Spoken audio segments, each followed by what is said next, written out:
오늘도 이른 아침에 예배에 나오신 여러분 모두를 주님의 이름으로 축복합니다. 함께 나눌 말씀은 누가복음 7장 31절부터 35절입니다. 거룩하신 하나님의 말씀입니다. 또 이르시되 이 세대의 사람을 무엇으로 비유할까? 무엇과 같은가?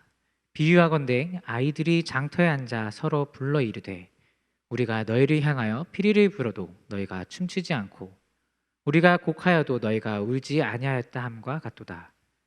세례 요한이 와서 떡도 먹지 아니하며 포도주도 마시지 아니하매 너희 말이 귀신이 들렸다 하더니 인자는 와서 먹고 마시매 너희 말이 보라 먹기를 탐하고 포도주를 즐기는 사람이요 세리와 죄인이 친구로다 하니 지혜는 자기의 모든 자녀로 인하여 옳다함을 얻느니라. 아멘. 이 세대를 살아가는 다양한 세대를 표현하는 말들이 있습니다. 시대적으로 50년대, 60년대 베이비 붐 세대, 80년대의 X세대, Y세대, 그리고 요즘은 1990년대 중반 이후 태어난 세대를 Z세대라고 표현합니다.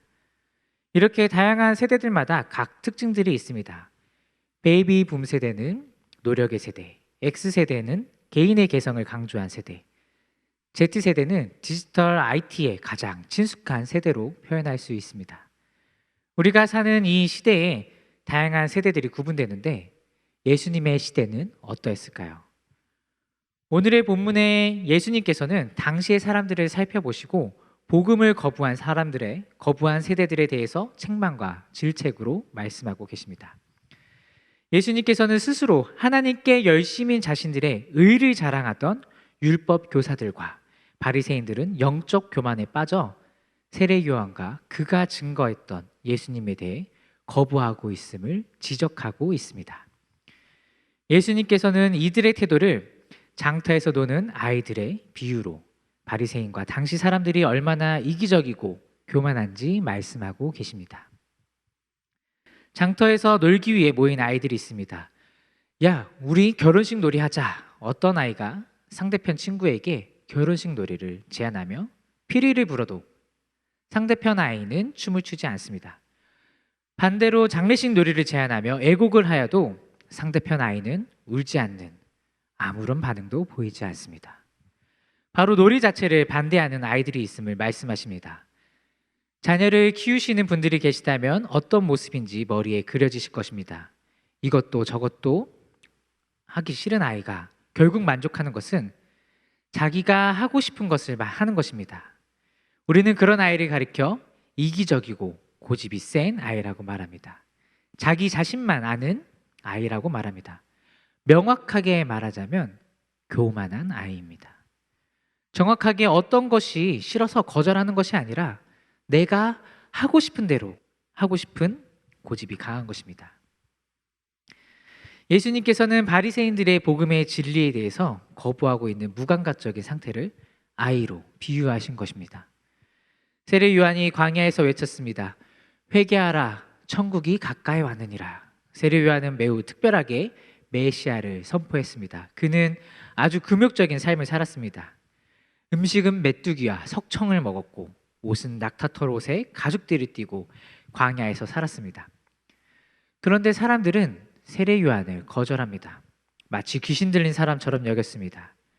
그리고 예수님은 죄인들과 음식을 나누며 어울리셨는데 바리새인과 율법을 가르치는 교사들이 세례 요한과 예수님을 비방하며 배척을 했습니다. 예수님을 향해서 죄인의 친구라고 단죄를 했습니다. 그들은 세례 요한의 외침을 거절하고 회개의 세례를 받지도 않았고 그들을 구원하시려는 하나님의 의도 또한 예수 그리스도의 복음을 거부함으로써 거절을 합니다. 그리고 자신들의 편협하고 배타적이고 외식적인 율법주의에 빠져 예수 그리스도의 말씀을 이해하려는 시도조차 하지 않았습니다. 복음의 절대적인 진리마저 외면하고 거부하는 그들의 죄악된 행위는 바로 이 장터의 아이와 같습니다. 사실 율법 교사들과 바리새인들이 예수님과 요한을 비난한 것은 그들의 지혜와 생각이 부족해서가 아닙니다. 그들의 마음에 요한의 메시지를 따르기에는 세상에서 주는 정욕을 포기하기가 너무 아까웠고 주님의 모습을 따라 죄인들을 용납하기에는 자신들의 우월의식을 버릴 수가 없었기 때문입니다. 그러다 보니 자연적으로 요한과 예수님을 다 비난하게 되었습니다.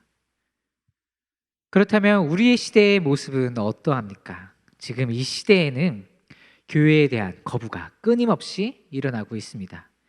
기독교가 철저히 배척받고 있는 시대입니다. 이런 상황 가운데 개개인들은 자기 자신을 매우 중요시 여깁니다. 내가 중심이고 내 만족, 내 이익을 위해서는 무엇이든지 투자하고 서슴없이 합니다. 이해관계가 있는 일에는 아주 민감하게 반응하면서 진리의 가르침이나 외침은 애써 외면하는 사람들이 얼마나 많습니까? 이 모습이 예수님의 시대의 율법 교사들과 바리새인들의 모습과 같아 보입니다.